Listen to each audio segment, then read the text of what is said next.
বন্ধুরা, আরও একটি নতুন ভিডিওতে সবাইকে স্বাগত জানাই। আজকে আরেকটি নতুন ভিডিও নিয়ে এসেছি।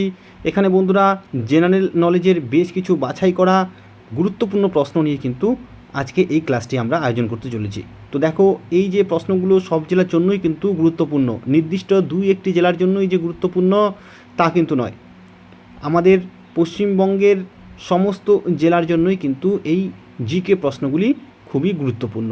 তাই ভিডিওটি অবশ্যই মনোযোগ সহকারে শুরু থেকে শেষ পর্যন্ত দেখবে। বন্ধুরা, তোমরা অনেকে কিন্তু কমেন্ট করছো যে পরীক্ষা কবে হবে। তো দেখো, আলিপুরদুয়ার জেলার সম্ভাব্য তারিখ কিন্তু 30/6/2024, অর্থাৎ জুন মাসের 30 তারিখ কিন্তু একটি সম্ভাব্য একটি তারিখ রয়েছে আলিপুরদুয়ার জেলার আইসিডিএস কর্মী ও সহায়িকা পরীক্ষার। তো দেখো, বাকি যে সমস্ত জেলার অ্যাপ্লাই ইতিমধ্যে হয়ে গেছে সেই সমস্ত জেলার পরীক্ষাও কিন্তু জুন মাসের শেষের দিক অথবা জুলাই মাসে কিন্তু হওয়ার সম্ভাবনা রয়েছে। তাই হাতে কিন্তু খুব বেশি সময় আর নেই। অবশ্যই তোমরা মনোযোগ দিয়ে ক্লাসগুলি করবে। অবশ্যই কমেন্ট করে তোমরা জানাবে কোন কোন বিষয়ে তোমাদের ক্লাস করানো দরকার, সেই হিসেবে কিন্তু আমরা ক্লাস আয়োজন করব। তো বন্ধুরা, আজকে দেরি না করে চলো আমরা কি কি গুরুত্বপূর্ণ জিকে প্রশ্ন রয়েছে সেগুলি দেখে নিই। দেখো, আজকের প্রথম প্রশ্ন, পশ্চিমবঙ্গের উচ্চতম রেল স্টেশন কোনটি? উটি, লাভডালে, দার্জিলিং, ঘুম। তাহলে চারটে অপশনের মধ্যে কোন অপশনটি সঠিক হবে? এখানে অপশন ডি ঘুম হবে সঠিক উত্তর। পশ্চিমবঙ্গের উচ্চতম রেল স্টেশনের নামটি হলো ঘুম। এবং এর পাশাপাশি বন্ধুরা এখানে মনে রাখবে, এই ঘুম রেল স্টেশনটি কিন্তু ভারতের মধ্যে উচ্চতম রেল স্টেশন। শুধুমাত্র পশ্চিমবঙ্গের উচ্চতম রেল স্টেশন নয়, ভারতের মধ্যেই কিন্তু উচ্চতম রেল স্টেশন হলো এই ঘুম রেল স্টেশন। এরপরে যে প্রশ্নটি রয়েছে সেটি হলো, প্রাচীন ভারতের ইতিহাসে কোন যুগকে সুবর্ণ যুগ বলে আখ্যা দেওয়া হয়? কুষাণ যুগ, গুপ্ত যুগ, মৌর্য যুগ, পাল যুগ। তাহলে কোন যুগকে ভারতের ইতিহাসে সুবর্ণ যুগ বলে আখ্যা দেওয়া হয়? বন্ধুরা, এখানে সঠিক উত্তরটি হবে অপশন বি, গুপ্ত যুগ। গুপ্ত যুগকে ভারতের ইতিহাসে সুবর্ণ যুগ বলা হয়, তাই অপশন বি হবে এখানে সঠিক উত্তর। পরের প্রশ্নটি দেখো কি রয়েছে। এবারের প্রশ্নটি হলো, পৃথিবীর যমজ গ্রহ কাকে বলা হয়? বুধ, মঙ্গল, শুক্র, ইউরেনাস।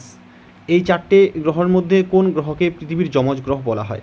বন্ধুরা, এখানে অপশন সি, শুক্র গ্রহ হবে সঠিক উত্তর। পৃথিবীর যমজ গ্রহ বলা হয় শুক্র গ্রহকে, কারণ এই শুক্র গ্রহের আকার এবং আকৃতি অনেকটাই পৃথিবীর সাথে মেলে এবং এটির গঠনও অনেকটা একই রকমের। তাই এই শুক্র গ্রহকে পৃথিবীর যমজ গ্রহ বলা হয়। তাহলে অপশন সি হবে এখানে আমাদের সঠিক উত্তর, শুক্র গ্রহকে যমজ গ্রহ বলা হয়। এরপরে যে প্রশ্নটি রয়েছে দেখো, খুবই একটি গুরুত্বপূর্ণ প্রশ্ন, শিশুদের জন্য সুষম খাদ্য কোনটি? শিশুদের জন্য সুষম খাদ্য কোনটি? জল, ভাত, মাছ, মাতৃদুগ্ধ। এই চারটে অপশন রয়েছে এখানে। তাহলে কোন অপশনটি এখানে সঠিক হবে? বন্ধুরা, এখানে অপশন ডি, মাতৃদুগ্ধ হবে সঠিক উত্তর। শিশুদের জন্য সুষম খাদ্য হলো মাতৃদুগ্ধ। জন্মের পর থেকে অন্তত 6 মাস শিশুদের মাতৃদুগ্ধই হলো একমাত্র খাদ্য। এবারের প্রশ্নটি হলো, সবুজ উদ্ভিদ যে জৈবনিক প্রক্রিয়া দ্বারা নিজেদের খাদ্য তৈরি করে সেটি হলো শ্বসন, রেচন, বাষ্পমোচন, সালোক সংশ্লেষণ। তাহলে কোন জৈবনিক প্রক্রিয়া দ্বারা সবুজ উদ্ভিদ নিজেদের খাদ্য তৈরি করে? বন্ধুরা, এখানে অপশন ডি, সালোক সংশ্লেষ হবে সঠিক উত্তর। সবুজ উদ্ভিদরা যে জৈবনিক প্রক্রিয়া দ্বারা নিজেদের খাদ্য তৈরি করে সেটি হলো সালোক সংশ্লেষ। খুবই একটি গুরুত্বপূর্ণ প্রশ্ন। অবশ্যই কিন্তু এই প্রশ্নগুলি তোমাদের আইসিডিএস পরীক্ষার জন্য গুরুত্বপূর্ণ হতে চলেছে। তাহলে বন্ধুরা, এর পরের প্রশ্নটি দেখো কি রয়েছে, পশ্চিমবঙ্গের সবচেয়ে ছোট জেলা কোনটি? হাওড়া, হুগলি, কলকাতা, নদিয়া। কোনটি পশ্চিমবঙ্গের সবচেয়ে ছোট জেলা? খুবই একটি গুরুত্বপূর্ণ প্রশ্ন পশ্চিমবঙ্গের থেকে। তো এই প্রশ্নের সঠিক উত্তরটি হবে অপশন সি, কলকাতা। পশ্চিমবঙ্গের সবচেয়ে ছোট জেলা হলো কলকাতা। এবং এর পাশাপাশি মনে রাখবে বন্ধুরা, পশ্চিমবঙ্গের সবচেয়ে বড় জেলা অর্থাৎ বৃহত্তম জেলার নাম হলো দক্ষিণ 24 পরগনা। তাহলে পশ্চিমবঙ্গের সবচেয়ে ছোট জেলা হলো কলকাতা এবং সবচেয়ে বড় জেলা হলো দক্ষিণ 24 পরগনা। এবারের প্রশ্নটি দেখো, ভারতের কোন রাজ্যকে টাইগার স্টেট বলা হয়? ভারতের কোন রাজ্যকে টাইগার স্টেট বলা হয়? খুবই একটি গুরুত্বপূর্ণ প্রশ্ন। তাহলে মধ্যপ্রদেশ, গুজরাট, উত্তরাখণ্ড, পশ্চিমবঙ্গ, এই চারটে রাজ্য এখানে আছে। কোন রাজ্যটিকে টাইগার স্টেট বলা হয়? বন্ধুরা, এখানে অপশন এ, মধ্যপ্রদেশ হবে সঠিক উত্তর। ভারতের মধ্যপ্রদেশ রাজ্যকে টাইগার স্টেট বলা হয় কারণ দেশের সর্বোচ্চ সংখ্যক বাঘের আবাসস্থল কিন্তু রয়েছে এই মধ্যপ্রদেশ রাজ্যে, তাই একে ভারতের টাইগার স্টেট বলা হয়। এর পরের প্রশ্নটি দেখো, বামন গ্রহ কাকে বলা হয়? বুধ, চাঁদ, শুক্র, প্লুটো। এই চারটে অপশনের মধ্যে কোন অপশনটি সঠিক হবে? বামন গ্রহ কাকে বলা হয়? বন্ধুরা এখানে অপশন ডি প্লুটো হবে সঠিক উত্তর। বামন গ্রহ বলা হয় প্লুটোকে। এর পরের প্রশ্নটি দেখো কি রয়েছে। এবারে আরেকটি গুরুত্বপূর্ণ প্রশ্ন, ভারতে স্বর্ণ মুদ্রা কারা প্রবর্তন করেন? মৌর্য, কুষাণ, গ্রিক, চোল। কোন অপশনটি সঠিক হবে? ভারতে স্বর্ণ মুদ্রা কারা প্রবর্তন করেন? বন্ধুরা এখানে অপশন বি কুষাণ হবে সঠিক উত্তর। ভারতে স্বর্ণ মুদ্রা প্রবর্তন করেছিল কুষাণ শাসকরা, তাহলে অপশন বি হবে এখানে সঠিক উত্তর। এর পরের প্রশ্নটি দেখো কি রয়েছে। এবারের প্রশ্নটি দেখো, পৃথিবীর নিরক্ষীয় অঞ্চল থেকে কোনো বস্তুকে মেরু অঞ্চলে নিয়ে গেলে বস্তুটির ভর বাড়ে, ওজন কমে, ভর ও ওজন দুই পরিবর্তন হয়। তাহলে এখানে কোন অপশনটি সঠিক হবে? খুবই কিন্তু একটি গুরুত্বপূর্ণ প্রশ্ন। পৃথিবীর নিরক্ষীয় অঞ্চল থেকে কোনো বস্তুকে মেরু অঞ্চলে নিয়ে গেলে বস্তুটির ওজন বাড়ে, এখানে অপশন বি হবে সঠিক উত্তর। এর পাশাপাশি মনে রাখবে বন্ধুরা, নিরক্ষীয় অঞ্চল থেকে কোনো বস্তুকে মেরু অঞ্চলে নিয়ে গেলে বস্তুটির ওজন বাড়ে কারণ অভিকর্ষজ ত্বরণ বৃদ্ধি পায় এবং এর ফলে ওজন বাড়ে। এবারে ইন্ডিকা গ্রন্থটি কে রচনা করেন? Gondophernes, Megasthenes, Vincent Smith, William Jones. তাহলে ইন্ডিকা গ্রন্থটির রচয়িতা কে? বন্ধুরা এখানে অপশন বি মেগাস্থিনিস হবে সঠিক উত্তর। ইন্ডিকা গ্রন্থটির রচয়িতা ছিলেন মেগাস্থিনিস। এবং এর পাশাপাশি এখানে গুরুত্বপূর্ণ একটি তথ্য মনে রাখবে বন্ধুরা, এই মেগাস্থিনিস গ্রিক দূত হিসেবে কিন্তু ভারতে আসেন এবং চন্দ্রগুপ্ত মৌর্যের রাজত্বকালে তিনি ভারতে এসেছিলেন। এই তথ্যটি কিন্তু খুবই গুরুত্বপূর্ণ। এরপরে দেখো কি রয়েছে, বস্তুর ভর মাপা হয় কী দিয়ে? বস্তুর ভর মাপা হয় কী দিয়ে? চারটি অপশন রয়েছে এখানে, কোন অপশনটি এখানে সঠিক হবে? এখানে অপশন সি সাধারণ তুলাযন্ত্র হবে সঠিক উত্তর। বস্তুর ভর মাপা হয় সাধারণ তুলাযন্ত্রের সাহায্যে, তাহলে অপশন সি হবে সঠিক উত্তর। এর পাশাপাশি মনে রাখবে বন্ধুরা, বস্তুর ওজন মাপা হয় স্প্রিং তুলাযন্ত্রের সাহায্যে। তাহলে বস্তুর ওজন মাপা হয় স্প্রিং তুলাযন্ত্রের সাহায্যে এবং বস্তুর ভর মাপা হয় সাধারণ তুলাযন্ত্রের সাহায্যে। এবারের প্রশ্নটি দেখো, গান্ধার শিল্প কোন যুগে বিকশিত হয়? মৌর্য যুগে, শুঙ্গ যুগে, কুষাণ যুগে, গুপ্ত যুগে। তাহলে কোন অপশনটি এখানে সঠিক হবে? এখানে অপশন সি কুষাণ যুগ হবে সঠিক উত্তর। গান্ধার শিল্প কুষাণ যুগে বিকশিত হয়েছিল। গান্ধার শিল্প কুষাণ শাসকদের পৃষ্ঠপোষকতায় উন্নতির শিখরে পৌঁছেছিল, তাই এখানে অপশন সি হবে সঠিক উত্তর। এর পরের প্রশ্নটি দেখো কি রয়েছে। এবারের প্রশ্নটি দেখো বন্ধুরা, খুবই একটি গুরুত্বপূর্ণ প্রশ্ন, অনেক কম্পিটিটিভ এক্সামেই কিন্তু এই প্রশ্নটি আসে। তো দেখো, প্রথম বৌদ্ধ সঙ্গীতই কোথায় সংঘটিত হয়েছিল? লুম্বিনী, কপিলাবস্তু, রাজগৃহ, অবন্তী।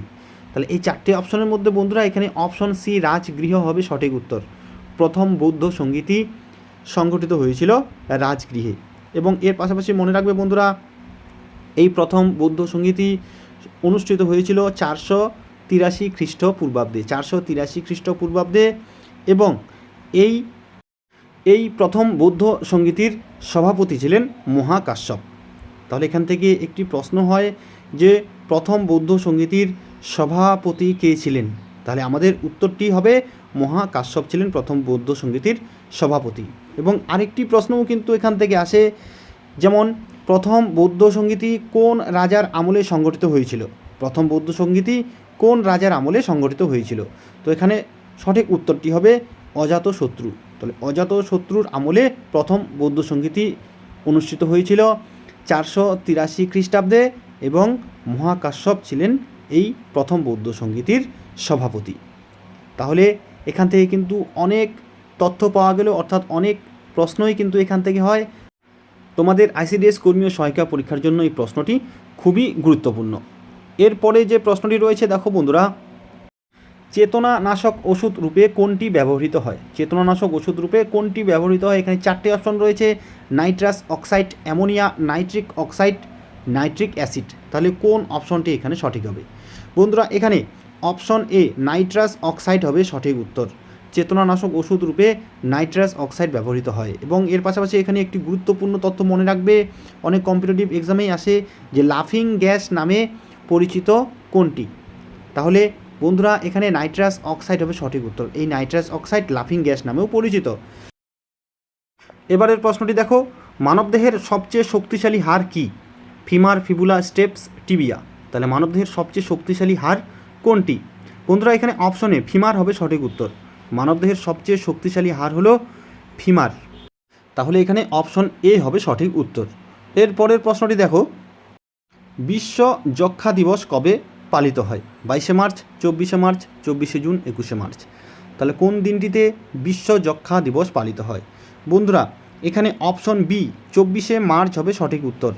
24শে মার্চ দিনটি বিশ্ব যক্ষ্মা দিবস হিসেবে পালিত হয়। এরপরে প্রশ্নটি কি রয়েছে দেখো, দ্য নাইটিঙ্গেল অফ ইন্ডিয়া কাকে বলা হয়? Mother Teresa, Sarojini Naidu, Matangini Hazra, Sucheta Kripalani. তাহলে কাকে দ্য নাইটিঙ্গেল অফ ইন্ডিয়া বা ভারতের নাইটিঙ্গেল অফ ইন্ডিয়া কাকে বলা হয়? তাহলে এখানে অপশন বি সরোজিনী নাইডু হবে সঠিক উত্তর। দ্য নাইটিঙ্গেল অফ ইন্ডিয়া বলা হয় সরোজিনী নাইডুকে। এবারের প্রশ্নটি দেখো, আমাদের চোখে বর্তমান তরলটি কি? ঘাম, লালা, অশ্রু, রক্ত।